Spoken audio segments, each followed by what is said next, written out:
তো নতুন দিন, আমরা একটা নতুন জায়গা যাচ্ছি আজকে পুরো ফ্যামিলি নিয়ে আমরা যাচ্ছি। তোমরা নিশ্চয়ই দেখতে পেয়েছো টাইটেল দেখে যে আমরা কোথায় যাচ্ছি। তো চলো নেক্সট ট্রেনে উঠে দেখাবো। এখন দাঁড়িয়ে আছি হাওড়া স্টেশনে, ট্রেন আছে আমাদের দুপুর 1টার সময়।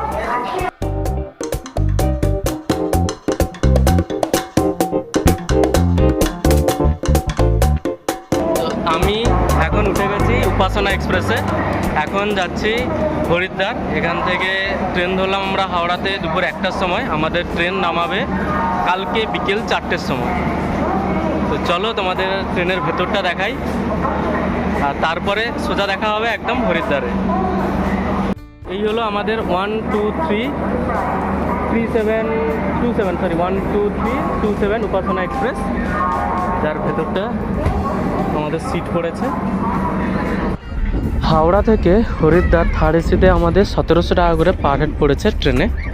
আর তবে এইবারেও আমাদের ট্রিপটা শুধু হরিদ্বারেই সীমাবদ্ধ নয়, আমরা হরিদ্বার পেরিয়ে আরও অন্যান্য জায়গায় যাব।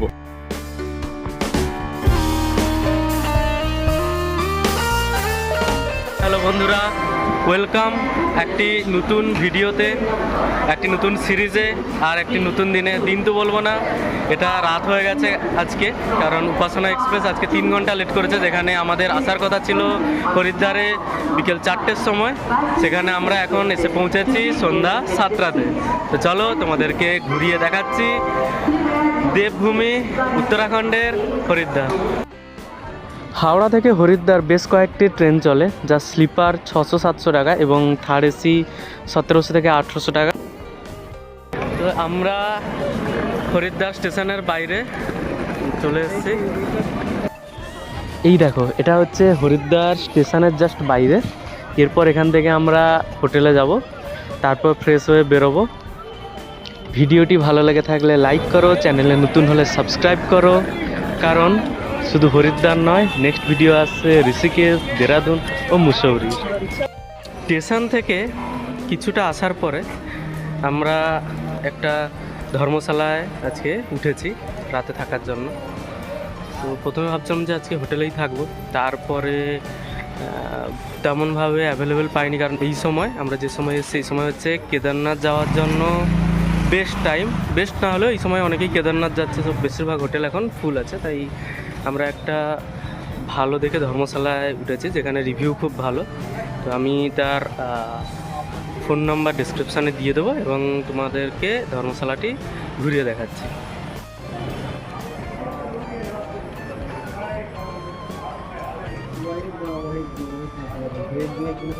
এটা হচ্ছে রিসেপশান, আর আমরা রুম নিয়েছি দোতলা, মানে ফার্স্ট ফ্লোরে।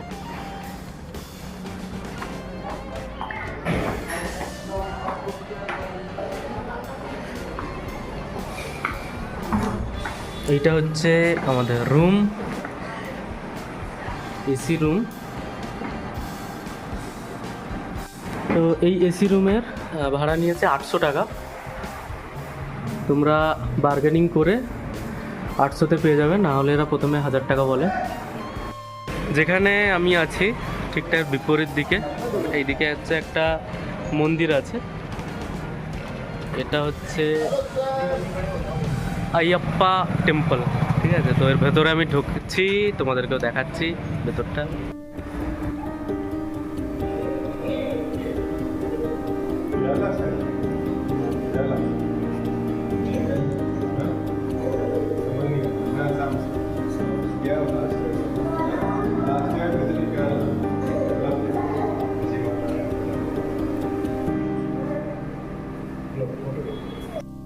আজকে আমাদের অনেকটা লেট হয়ে গেল, না হলে আজকে আমরা যেতাম সন্ধ্যা আরতি দেখতে। বাট আমাদের ট্রেন আজকে 3 ঘন্টার বেশি লেট করার জন্য আমরা আজকে কোথাও যেতে পারিনি। তাই জন্য পাশে হচ্ছে মায়াদেবী মন্দিরে যাচ্ছি। আমাদের হোটেল থেকে বেরিয়ে আমরা আইয়াপ্পা টেম্পলে গেছিলাম। আইয়াপ্পা হচ্ছে লর্ড শিবা আর লর্ড বিষ্ণুর ছেলে। এরপরে আমি বেরিয়ে যাচ্ছি মায়াদেবী টেম্পল ভিজিট করতে আজকে, কারণ আজকে অনেক রাত হয়ে গেছে। তাই জন্য কালকে সকালে আমাদের যে প্ল্যান ছিল সেই প্ল্যানগুলো তো থাকছে, তোমরা সঙ্গে থাকো, তাহলে পুরো ভিডিওটা তোমরা দেখতে পাবে যে আমরা কোথায় কোথায় যাচ্ছি। আর কালকে একটু তাড়াতাড়ি বেরোবো, তার কারণ হচ্ছে যেহেতু আজকে সন্ধ্যা আরতিটা মিস হয়ে গেছে, তো সেই সন্ধ্যা আরতিটা কালকে আমরা অ্যাটেন্ড করার চেষ্টা করছি। এই মুহূর্তে আমরা দাঁড়িয়ে আছি মায়াদেবী মন্দিরে। মায়াদেবী কে সেটা আমি বলছি একটু পরে, বাট তার আগে আমি এখানের ওয়েদারটা সম্পর্কে জানাই। আমরা এসেছি অক্টোবরের ফার্স্টে, তো এখানে এখনও অবধি ভালোই গরম আছে। কালকে সকাল সকাল আমরা উঠে যাব মনসা মাতা টেম্পলে, যেটা পাহাড়ের অনেকটাই উপরে যাওয়ার দুটো রাস্তা আছে, দেখাবো নেক্সট ভিডিওতে। আর যাব কালকে ঋষিকেশ। আজকে আমাদের সন্ধ্যা আরতি দেখার কথা থাকলেও ট্রেন লেটের জন্য যেটা আমরা দেখতে পাইনি, সেটা আমরা কালকে কভার করব। তাই জন্যই সকাল সকাল উঠে বাকি জায়গাগুলো ঘুরে নেব। আর আজকে আমাদের প্রথম ডেস্টিনেশান হলো হরিদ্বারের মায়াদেবী টেম্পল, যা খুবই সুন্দর। এখন রাত প্রায় 9টা বাজতে যায়, এখনও ভিড়টা দেখো তোমরা। বর্তমানে আমি আছি মায়াদেবী মন্দিরের সামনে। মায়াদেবী হলো এখানের অধিষ্ঠাত্রী দেবী। তো তোমাদেরকে দেখালাম আমি মায়াদেবী টেম্পলের ভেতরটা। এখন বাজে রাত 8:50। 9টার সময় এই মন্দিরটি বন্ধ হয়ে যাবে, তাও ভিড়টা দেখো কতটা ভিড় এখানে। তো এখন আমি হরিদ্বারের দাদা বৌদির হোটেলে দাঁড়িয়ে আছি। রাতের ডিনার এখান থেকেই করব, তোমাদের হোটেলের ভেতরটায় নিয়ে যাচ্ছি। হরিদ্বারে বাঙালি সবথেকে ভালো খাওয়ার জন্য এই দাদা বৌদির রেস্টুরেন্ট আছে। এখানে ভাত আর বিভিন্ন রকম সবজি, ভেজ থালি 120, 140, 200 এরকম বিভিন্ন রেটের আছে। যত ইচ্ছা তোমরা ভাত বা তরকারি নিতে পারো এই হোটেলে, সেম প্রাইস থাকে থালি একটা। ডিনার করে দাদা বৌদির হোটেল থেকে আমরা যেখানে আছি সেই হোটেলে চলে এসেছি। এখান থেকে দাদা বৌদির হোটেল 500 মিটার, হেঁটেই চলে এসেছি। কালকে সকালে আমাদের প্ল্যান আছে মনসা দেবী টেম্পলে যাওয়ার। যদি এই ভিডিওটা এখানেই শেষ হয়, তাহলে নেক্সট ভিডিওতে তোমরা কালকের দিনটা দেখতে পাবে। আর যদি কন্টিনিউ করি, তো তাহলে এই কন্টিনিউ ভিডিওতেই দেখতে পাবে কালকে আমরা কোথায় কোথায় ঘুরি। চলো আজকের মতো গুড নাইট, দেখা হবে আবার কাল সকালে।